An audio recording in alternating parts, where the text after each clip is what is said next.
श्री दुर्गा सप्तशती चतुर्थोध्यायम। इंद्रादि देवताओं द्वारा देवी की सिद्धि की इच्छा रखने वाले पुरुष जिनकी सेवा करते हैं तथा देवता जिन्हें सब ओर से घेरे रहते हैं, उन जया नाम वाली दुर्गा देवी का ध्यान करें। उनके श्री अंगों की आभा काले मेघ के समान श्याम है। वे अपने श्री अंगों की आभा काले मेघ के समान है। वे अपने कटाक्षों से शत्रु समूह को भय प्रदान करती है। उनके मस्तक पर आबाद चंद्रमा की रेखा शोभा पाती है। वे अपने हाथों में शंख चक्र कृपाण और त्रिशूल धारण करती है। उनके 3 नेत्र हैं। वे सिंह के कंधे पर चढ़ी हुई हैं और अपने तेज से तीनों लोकों को परिपूर्ण कर रही हैं। ऋषि कहते हैं,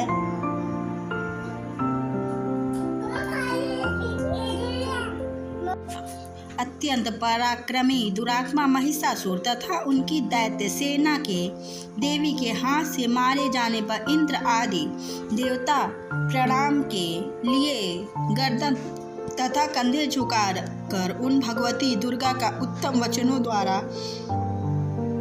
स्तुति करने लगे। उस समय उनके सुंदर अंगों में अत्यंत हर्ष के कारण रोमांच हो आया था।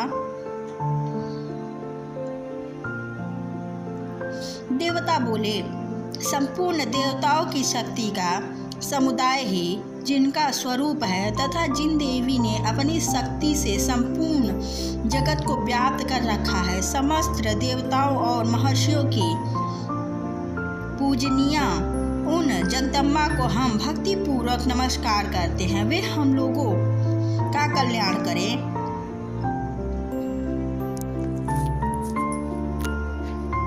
जिनके अनुपम प्रभाव और बल का वर्ण करने में भगवान शेषनाग, ब्रह्मा जी तथा महादेव जी भी समर्थ नहीं है। वे भगवती चंडिका संपूर्ण जगत का पालन एवं अशुभ भय का नाश करने का जो पुण्यात्माओं के घेरों में स्वयं ही लक्ष्मी रूप से पापियों के यहाँ दरिद्रता रूप से शुद्ध अंत करण वाले पुरुषों के हृदय में बुद्धि रूप से, सत्पुरुषों में श्रद्धा रूप से तथा कुलीन मनुष्यों में लज्जा रूप से निवास करती है, उन आप भगवती दुर्गा को हम नमस्कार करते हैं। देवी, आप संपूर्ण विश्वास पालन कीजिए।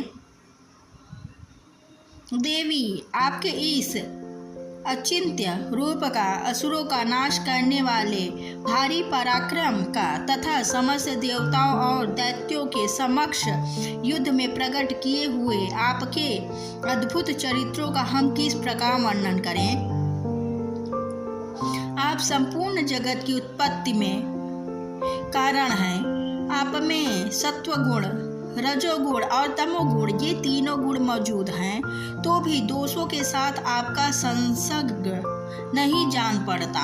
भगवान विष्णु और महादेव जी आदि देवता भी आपका पार नहीं पाते। आप ही सबका आश्रय हैं। यह समस्त जगत आपका अंशभूत है, क्योंकि आप सबकी अद्भुत अव्यक्तता परा प्रकृति है।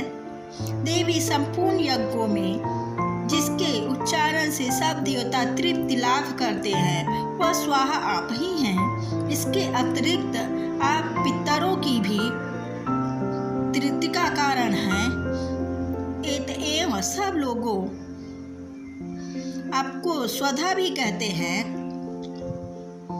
देवी, जो मोक्ष की प्राप्ति का साधन है, अचिंत्य महाव्यय स्वरूपा है, समस्त दोषों से रहित जितेंद्रिय तत्व को ही असार स्तुति मानने वाले तथा मोक्ष की अभिलाषा रखने वाले मनीजन जिनका अभ्यास करते हैं, आप शुद्ध रूपता है। अत्यंत निर्मल ऋग्वेद, यजुर्वेद तथा उद्दित में मनोहर पदों में पाठ से युक्त सामवेद का भी आधार आप ही हैं। आप देवी यत्री हैं, भगवती हैं। इस विश्व की उत्पत्ति एवं पालन के लिए आप ही वार्ता के रूप में प्रकट हुई हैं। आप संपूर्ण जगत की घोर पीड़ा का नाश करने वाली हैं। देवी, जिससे समस्त शास्त्रों के सार का ज्ञान होता है, वह मेधा शक्ति आप ही हैं। दुर्गम भव सागर से पार उतारने वाली नौका रूप दुर्गा देवी भी आप ही हैं। आपकी कहीं भी आसक्ति नहीं है। कैटव के शत्रु भगवान विष्णु के वक्षस्थल में एकमात्र निवास करने वाली भगवती लक्ष्मी तथा भगवान चंद्रशेखर द्वारा सम्मानित गौरी देवी भी आप ही हैं। आपका मुख मंद मुस्कान से सुशोभित निर्मल पूर्ण चंद्रमा के बिंब का अनुकरण करने वाला उत्तम सुवर्ण की मनोहर कांति से कमनीय है। तो भी उसे देखकर महिषासुर को क्रोध हुआ और वह सहसा उसने उस पर प्रहार कर दिया। यह बड़े आश्चर्य की बात है।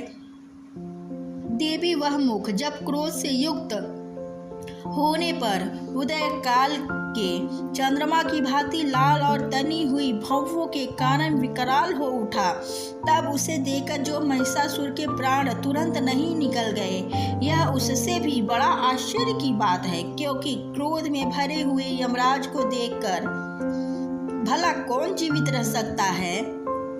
देवी, आप प्रसन्न हो। परमात्मा स्वरूपा आपके प्रसन्न होने पर जगत का अभ्युदय होता है और क्रोध में भर जाने पर आप तत्काल ही कितने कुलों का सर्वनाश कर डालती हैं। यह बात अभी अनुभव में आई है, क्योंकि महिषासुर की यह विशाल सेना क्षण भर में आपने कोप से नष्ट हो गई।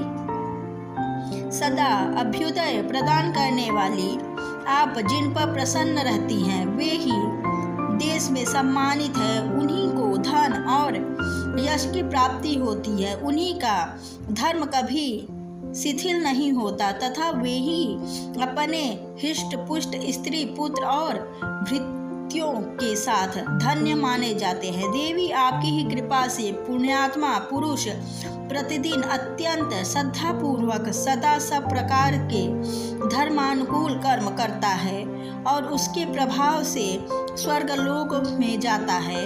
इसलिए आप तीनों लोकों में निश्चय ही मनवांछित फल देने वाली हैं। माँ दुर्गे, आप स्मरण करने पर सब प्राणियों का भय हल लेती हैं और स्वस्थ पुरुषों द्वारा चिंतन करने पर उन्हें परम कल्याणमयी बुद्धि प्रदान करती हैं। दुख दरिद्रता और भय हरने वाली देवी, आपके सिवा दूसरी कौन है जिसका चित्त सबका उपकार करने के लिए सदा दयात रहता हो। देवी, इस राक्षसों के मानने से संसार को सुख मिले तथा ये राक्षस चिरकाल तक नरक में रहने के लिए भले ही पाप करते रहे हों, इस समय संग्राम में मृतकों को प्राप्त होकर स्वर्गलोक में जाएं। निश्चय ही यही सोचकर आप शत्रुओं का वध करती हैं। आप शत्रुओं पर शस्त्रों का प्रहार क्यों करती है? समस्त असुरों को दृष्टिपात मात्र से ही भस्म क्यों नहीं कर देती? इसमें एक रहस्य है। ये शत्रु भी हमारे शस्त्रों से पवित्र होकर उत्तम लोकों में जाएं। इस प्रकार उनके प्रति भी आपका विचार अत्यंत उत्तम रहता है। खड्ग के तेज पुंज की भयंकर दीप्ति से तथा आपके त्रिशूल के अग्रभाग की धनीभूत प्रभा से चौंधिया कर जो असुरों की आंखें फूट नहीं गई, उसके कारण यही था कि वे मनोहर रश्मियों से युक्त चंद्रमा के समान आनंद प्रदान करने वाले आपके इस सुंदर मुख का दर्शन करते थे। देवी, आपका शील दुराचारियों के बुरे बर्ताव की दूर करने वाला है। साथ ही यह रूप ऐसा है जो कभी चिंतन में भी नहीं आ सकता और जिसकी कभी दूसरों से तुलना भी नहीं हो सकता तथा आपका बल और पराक्रम तो उन दैत्यों का भी नाश करने वाला है जो कभी देवताओं के पराक्रम को भी नष्ट कर चुके थे। इस प्रकार आपने सत्र पर भी अपनी दया की ही प्रकट की है।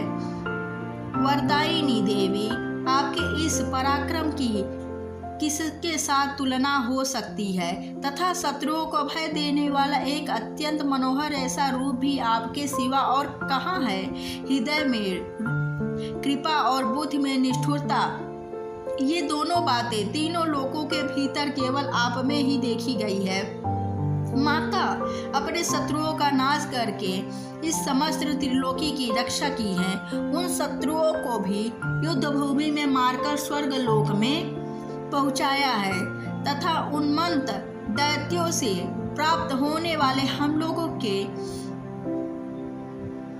भयों को भी दूर कर दिया है। आपको हमारा नमस्कार है। देवी, आप शूल से हमारी रक्षा करें। अंबिके, आप खड्ग से हमारी रक्षा करें तथा घंटा की ध्वनि और धनुष के टंकार से भी हम लोगों की रक्षा करें।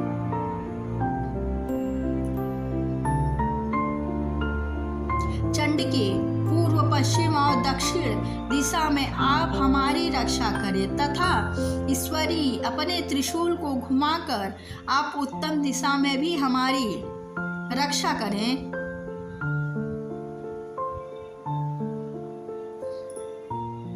तीनों लोकों में आपके जो परम सुंदर एवं अत्यंत भयंकर रूप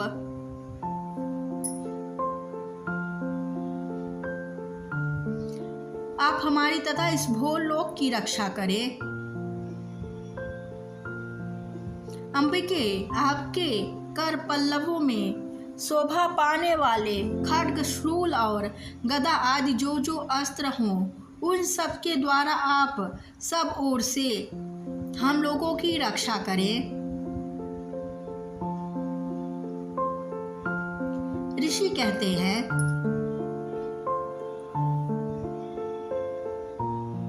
इस प्रकार जब देवताओं ने जगन माता दुर्गा की स्तुति की और नंदन वन में दिव्य पुष्पों एवं गंध चंदन आदि के द्वारा उनका पूजन किया, फिर सबने मिलकर जब भक्ति पूर्वक दिव्य धूपों की सुगंध निवेदन की, तब देवी ने प्रसन्नवद होकर प्रणाम करते हुए सब देवताओं से कहा। देवी बोली,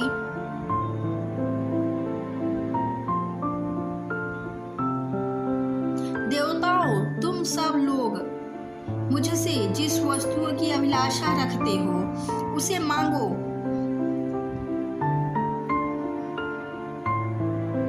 देवता बोले,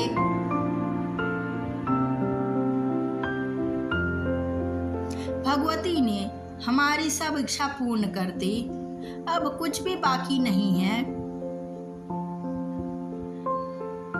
क्योंकि हमारा यह शत्रु महिषासुर मारा गया। महेश्वरी, इतने पर भी यदि आप हमें और वर देना चाहती हैं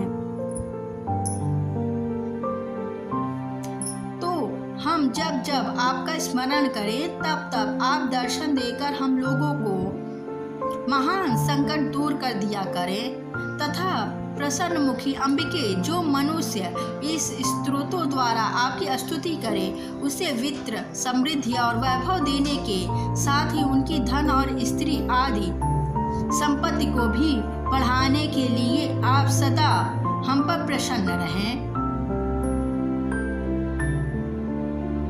ऋषि कहते हैं, राजन, देवताओं ने जब अपने तथा जगत के कल्याण के लिए भद्रकाली देवी को इस प्रकार प्रसन्न किया, तब वे तथास्तु कहकर वही अंतर्ध्यान हो गई। भूपाल, इस प्रकार पूर्व काल में तीनों लोकों का हित चाहने वाली देवी जिस प्रकार देवताओं के शरीरों से प्रकट हुई थी, वह सब कथा मैंने कह सुनाई। अतः पुनः देवताओं का उपकार करने वाली वे देवी दुष्ट दैत्यों तथा शुंभ निशुंभ का वध करने एवं सब लोगों की रक्षा करने के लिए गौरी देवी के शरीर से जिस प्रकार प्रकट हुई थी, वह सब प्रसंग मेरे मुंह से सुनो। मैं उसका तुमसे यथावत वर्णन करता हूँ। इस प्रकार श्री मार्कंडेय पुराण में सार्वणिक मनवांतरिक कथा के अंतर्गत देवी महात्म्य सकृद्युत नामक चौथा अध्याय पूर्ण हुआ।